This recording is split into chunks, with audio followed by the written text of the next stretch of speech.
Hey everybody, Sean from Bike Tailor, doing another build video today. Got a really lovely looking Emonda Project 1. So that was Trek's high-end, sort of top-end models. They did Project 1, which also comes with the full custom paint. So this one's got a pretty lovely paint scheme.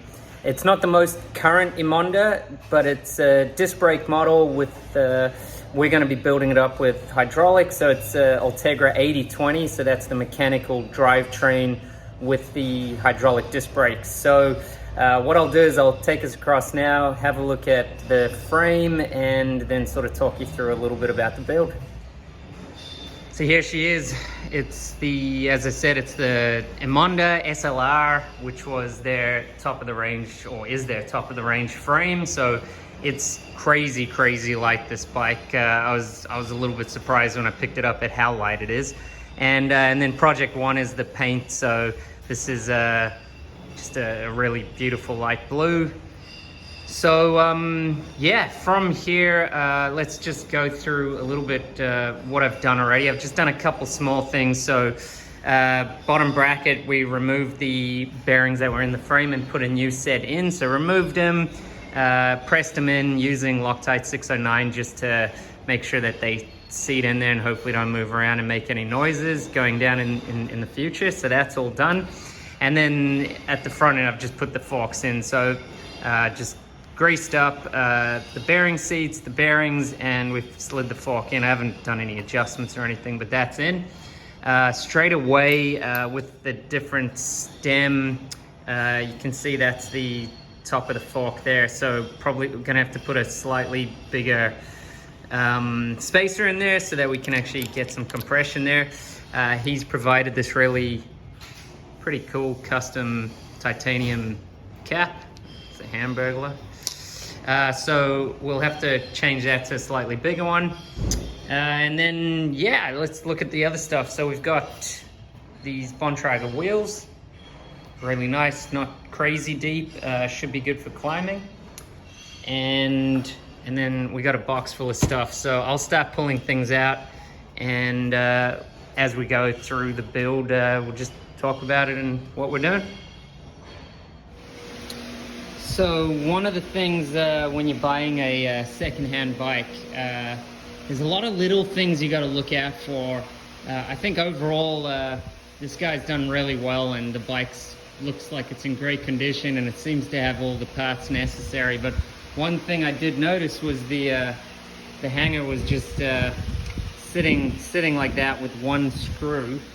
So it had this one screw and missing the other one, and now, like, not a big deal to get another screw, but not always super easy to find. It's quite small. It also looks like it's been cut down to size. So anyway, I've managed to find two in my small collection that I haven't had a cut. They're the same. I don't love the Phillips head, but that's all that I can find in this size. It's pretty small. So anyway, we'll put a bit of Loctite, put that guy back on, and then move on with the build. So for a light bike, you need some light tubes, and so he's got these Tubolitos that we're putting in. They are crazy light. These ones are used, but they seem to be totally fine. Just put the front one up, no worries. So yeah, I'll put these guys in and get the wheels pumped up. So we've put the handlebars on, put the levers on. I haven't made sure that I've got them at the right height or angle or any of that yet, so needed to get the wheels in. So we've done that, pumped them up. Yeah, I'll put the bike on the ground, make sure the bar is oriented right, and then get the levers where I want them. And then we could probably start moving on to derailleurs, cranks, and then cabling and all of that stuff. So moving along nicely. So yeah, when you're putting together a bike with parts that have been provided, it can be difficult sometimes because not everything is easy to account for when you're ordering all the parts. So a couple little things that have come up and just noteworthy if you're ever doing this yourself. The rear brake caliper has come literally just like that, no bolts or anything. The other thing is, if we're going to run 160 mil rotors, which we have on this bike, then you actually need a little bracket that sits here and lifts this up so that it will be, the pads will be in the right place to hit the rotor. So we're gonna have to get that little bracket for the rear. Front one almost always does come with one, and you just got to make sure that you've got this oriented the correct way. So we'll have to flip that over, because right now it's for 140 and we need for 160. And then the other thing was, I think this derailleur was purchased off a second hand off somebody, and they either had it on a bike that had a direct mount system, or they've lost the bit that there should be another bracket here, and that's what screws into your derailleur hanger. So we need this one extra bracket that then sits there. Otherwise you need to get a direct mount hanger here, so that that would screw directly in. The reason you need that is so that it sits in the right location, and there's the B screw location on the back of that bracket, so you can make adjustments if need be. If I was to try and fit it on here, well, firstly, it's too wide, it won't fit properly, and it's sitting much too high and too close to the cassette. So we'll have to either find that correct piece or work something out at that point. But yeah, just little things like that can make it quite difficult to get the build finished on time. But also, it's hard when you're doing this yourself, trying to put all the bits together. I can understand how he might have missed a couple things like that. It's not obvious until you start putting the bike together. So anyway, we'll keep moving along. All right, everybody, next step, we are putting through the hydro line. So I managed to feed the line through, just a bit of fiddling, and got it underneath and managed to fish it out over here. Gonna put some of this foam over the line so that it'll sit in, hold on, see if I can do that.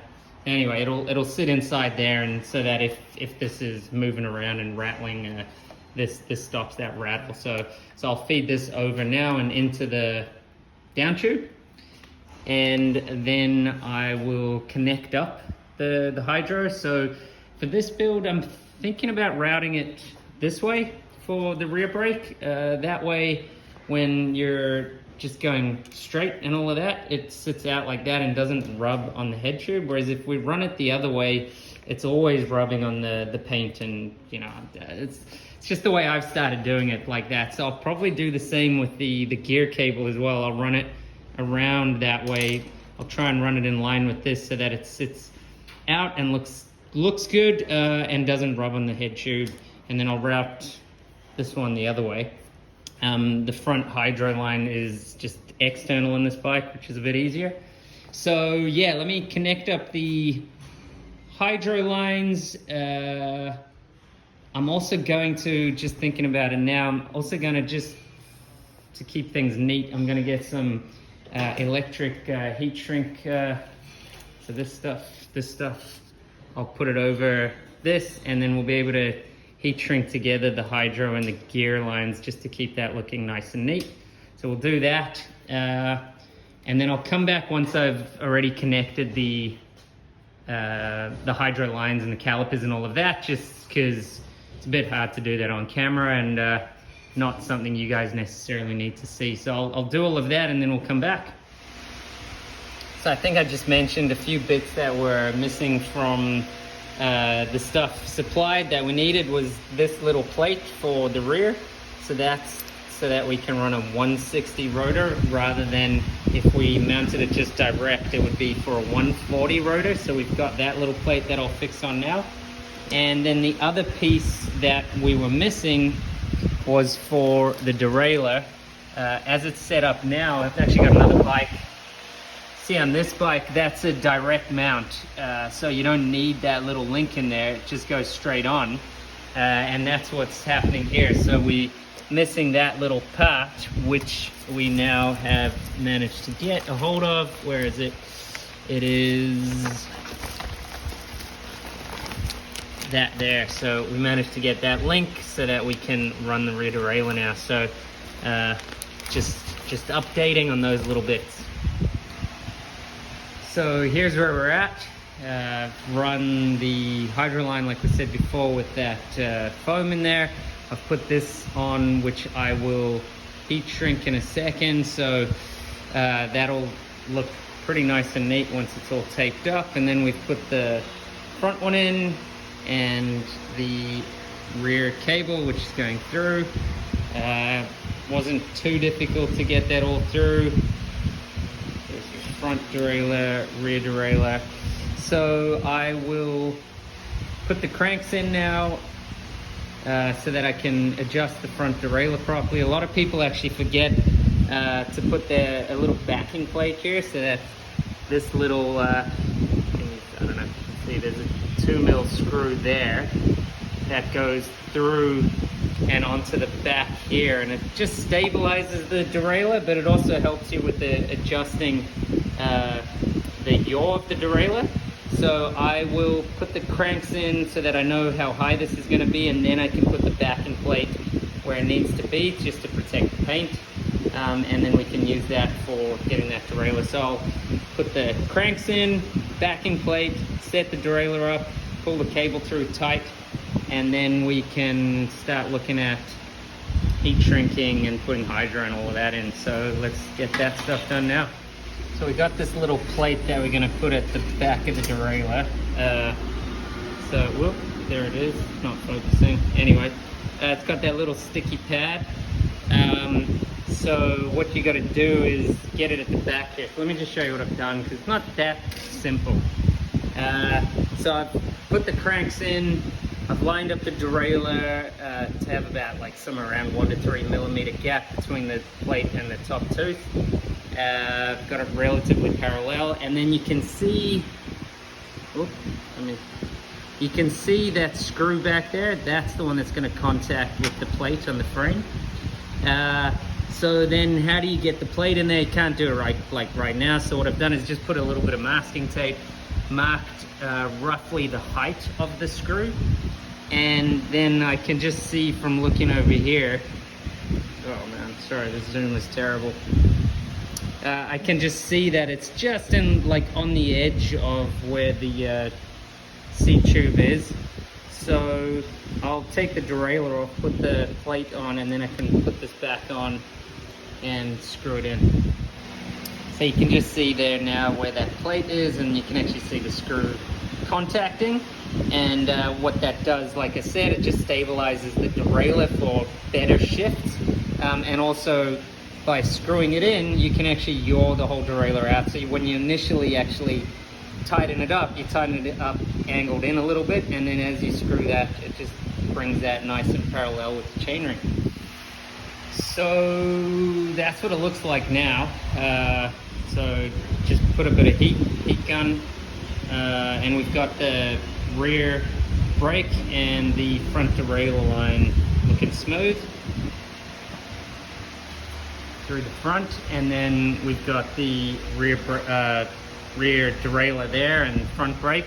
So from the front, it's quite neat. Like, it does bow out a little bit, obviously, but at least now it's not going to actually touch the paint until you're turning to a silly angle, right? So usually you'd be, so it should be keeping that nice and untouched going through. So yeah, I'm going to put some fluid in the brakes. So let's bleed the brakes, and then we can actually throw the disc pads in, throw the wheels on, and actually start just finishing up the build. Okay, so we've put the chain on, bled the brakes, put the pads in, centered the calipers, like we said, the chain, and I've just checked the limits are good, checking that it's shifting well, so we've just tuned it a little bit. quick tip with this, not sure if you've ever done Shimano 11-speed, this version, so this is the R8000. When you're tuning it for cable tension, you shift into the big ring, and then you do your ghost shift, so one little click down, so you're still in the big ring, and you screw this guy in until that little notch lines up over there. Then you know you're in. You've adjusted the cable tension enough. So yeah, so limits, tuned, braking nicely, all of that's good. So the only thing left now is to wrap the bars, make sure the headset's adjusted properly, take it for a test ride. And there you have it, all finished.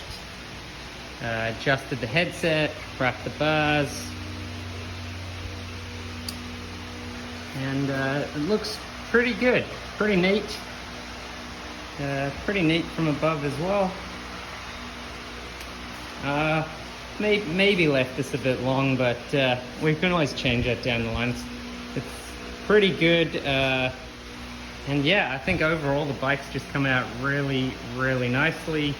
So I'll just go take it for a test ride, bed in the brakes because it's new pads and brand new rotors, and just make sure everything's shifting and riding well, and then I'll just take some photos for the end of the video. Thanks for coming along. Thanks for coming along as always. Any questions, whack them in the comments.